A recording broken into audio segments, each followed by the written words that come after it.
O'zbekiston Respublikasi Vazirlar Mahkamasining 805-sonli qarori ijrosini ta'minlash maqsadida Surxondaryo viloyatida tartibga solinmagan piyodalar o'tish joylarini yangi zamonaviy ko'rinishdagi o'tish joylariga o'zgartirish borasida ishlar davom etadi.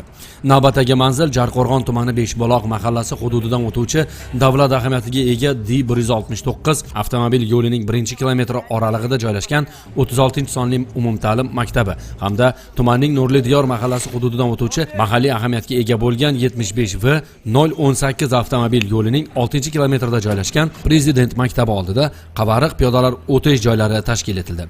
Ayni vaqtda viloyatimizning Jarqo'rg'on tumani markazida joylashgan maktablar oldida viloyat yo'l harakati xavfsizligi boshqarmasi, ekspluatatsiya montaj bo'limi hamda tuman yo'llaridan foydalanish davlat muassasasi bilan hamkorlikda maktablar oldida maktab o'quvchilari bilan bog'liq og'ir oqibatli yo'l transportlarini oldini olish hamda harakat ishtirokchilariga qulaylik yaratish maqsadida qavariq piyodalar o'tish joyi tashkil etilib, yo'l belgilari va yo'l yotish chiziqlari bilan jihozlanmoqda.